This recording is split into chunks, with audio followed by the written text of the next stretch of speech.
Hacker atau peretas dengan nama akun Bjorka sempat menjadi buah bibir dan membuat kegaduhan dari jagat maya ke dunia nyata, saudara. Sejumlah data pribadi para pejabat negara sempat berseliweran di jagat maya. Lalu sejauh mana sebenarnya keamanan data pribadi dan institusi kenegaraan di jagat maya dan apa pelajaran yang bisa dipetik dari kasus peretas Bjorka ini? Mari kita ikuti diskusi bersama rekan David Rizal yang berikut ini. Mengamankan tersangka inisial MAH.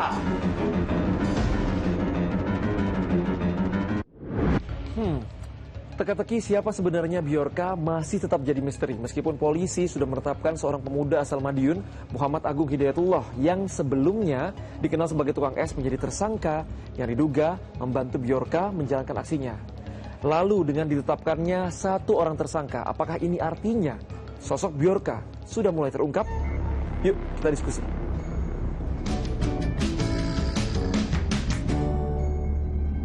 Teror hacker Bjorka sempat membuat pemerintah kelimpungan. Pemerintah sempat mengklaim mengantongi identitas asli siapa Bjorka sebenarnya. Dua pemuda diduga terlibat sebagai hacker di balik Bjorka. Satu pemuda berasal dari Cirebon bernama Said Fikransyah tidak terbukti. Tapi satu lagi, yang dikenal sebagai tukang es asal Madiun, Muhammad Agung Hidayatullah, justru diduga terlibat. Sebelumnya, sang penjual es ini sempat ditangkap, diinterogasi selama 2 hari di kantor polisi, kemudian dibebaskan, sudah kembali ke rumah, tapi tiba-tiba dinyatakan sebagai tersangka. Mengamankan tersangka inisial MAH. Adapun peran tersangka merupakan bagian dari kelompok Bjorka yang berperan sebagai penyedia channel Telegram dengan nama channel Bjorkanism. Selanjutnya, channel Telegram tersebut digunakan untuk mengupload informasi yang berada pada Bridget 2. Tersangka pernah melakukan posting di channel @Bjorkanism sebanyak 3 kali. Padahal saat penangkapan Agung kemarin, Bjorka ini sempat komen soal penangkapan seseorang yang dikira dirinya. Nah, apakah artinya dengan ditetapkannya satu orang tersangka, sosok Bjorka sudah mulai terungkap? Nah, terkait masalah hacker atau peretasan ini, saya mau ngajak diskusi salah satu ethical hacker, namanya Putra Aji. Dia itu dulu dikenal pernah meretas situs dari Badan Penerbangan dan Antariksa NASA. Put, apa kabar? Alhamdulillah baik. Oke, Put, sebagai hacker juga, peretas juga, Putra melihat Bjorka ini kan polisi kemarin sudah memeriksa 2 orang ya, dan ternyata satu orang yang dari Madiun, yang namanya Agung, tersangka nih. Menurut kamu gimana? Apa ya? Kalau itu masih sulit saya jawab, tapi sebetulnya kalau bisa jangan jangan kita fokusin dulu buat mencari Bjorka posisinya di mana. Tapi kalau bisa sih kita fokus di keamanan siber gitu. Mungkin dari instansi pemerintah masih awareness kurang peduli tentang keamanan siber sih.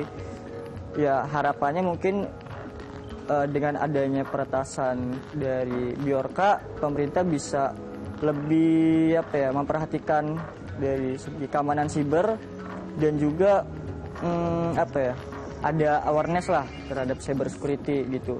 Nah, Put, munculnya Bjorka ini kan sampai akhirnya membuat gaduh ya di Indonesia ya, bahwa data-data pribadi kita juga katanya bocor dan segala macam. Dan mungkin sebagian penonton termasuk saya, kalau untuk Bjorka ya udahlah itu urusan pemerintah. Tapi yang saya takutkan akhirnya gimana dengan data pribadi misalnya sosial media saya. Nah, kalau hacker bisa nggak sih ngehack yang, let's say misalnya Putra cuman based on melihat nama saya terus bisa ngehack sendiri gitu? Instagram lah, kayak platform sosmed gitu ya. Sebetulnya bisa, tapi memang ya bisa. Tapi tekniknya itu sangat panjang, yaitu jenis attack-nya itu namanya phishing. Nah, kalau phishing itu contohnya si attacker membuat website tapi dengan menyerupai halaman login si Facebook gitu. Nah, link URL-nya itu bakal dikirim ke target atau korban. Nah, kayak apa ya, deskripsinya itu pasti tergantung attackernya nih, modusnya kayak gimana gitu. Misalnya gini ya, menangkan hadiah 100 juta. Ya itu banyak banget kayak gitu. Oh yang kayak gitu itu juga phishing namanya. Phishing. Sebenarnya peretasan terhadap situs pemerintah Indonesia bukan kali ini saja. Sebelumnya pernah nih, situs dari Sekretariat Kabinet RI diretas. Kemudian halaman websitenya kira-kira diubah seperti ini tampilannya. Nah, pada Desember 2021, akun YouTube BNPB juga pernah diretas dan namanya diganti menjadi Ethereum 2.0. Pembobolan database Polri yang kemudian diunggah ke akun Twitter @Sonic666. Kemudian si Sonic ini dengan akun yang berbeda pernah meretas situs dari Badan Siber dan Sandi Negara atau BSSN. Padahal badan ini atau lembaga ini dibentuk untuk melindungi keamanan siber Indonesia. Ternyata diretas juga loh. Kemudian ada situs dari Komisi Pemilihan Umum. Sejumlah situs KPU daerah pernah diretas dan sempat viral. Wow, yang diretas adalah situs lembaga besar, bahkan bagian dari lembaga keamanan negara. Apakah ini artinya semudah itukah situs kita diretas? Sebenarnya kebocoran data itu adalah satu keniscayaan. Jadi kita tidak mungkin data tidak bocor. Even negara maju pun datanya bocor kok. Jadi Amerika datanya banyak bocor. Kemarin Instagram bocor kan datanya, padahal mereka kan institusi yang besar dan berpengalaman. Di Amerika maju. Vietnam datanya bocor, Cina datanya bocor, ya kan?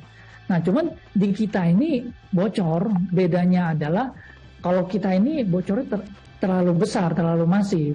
Jadi orang lain bocor halus, kita tuh bocor besar gitu. Nah, itu yang perlu diperbaiki dan kita nggak perlu nangisi. Apa yang udah terjadi, terjadilah. Kita perlu belajar dari apa yang terjadi. Dan kita punya kemampuan untuk itu. Jadi kita bisa asalkan mau. Yang jadi masalah memang untuk merubah ini tidak mudah. Ibaratnya kalau dari buncit mau perutnya rata itu ya mesti diet, mesti ngerubah gaya hidup, senang makan mesti kurangin karbo, kurangin gula dan segalanya.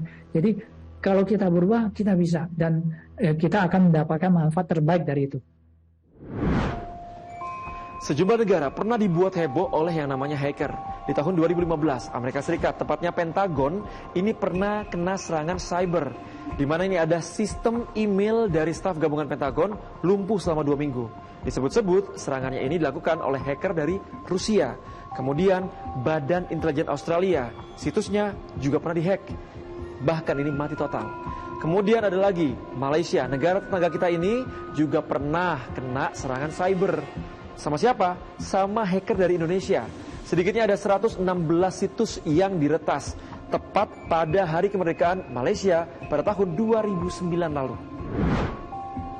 Benar ya, tidak ada jaminan bahwa sistem digital itu benar-benar data kita 100% aman dari serangan cyber. Apalagi keamanan data masyarakat Indonesia belum terjamin. Kita bahkan belum punya undang-undang yang melindungi data pribadi. Jadi, apakah selama ini data-data kita nggak aman?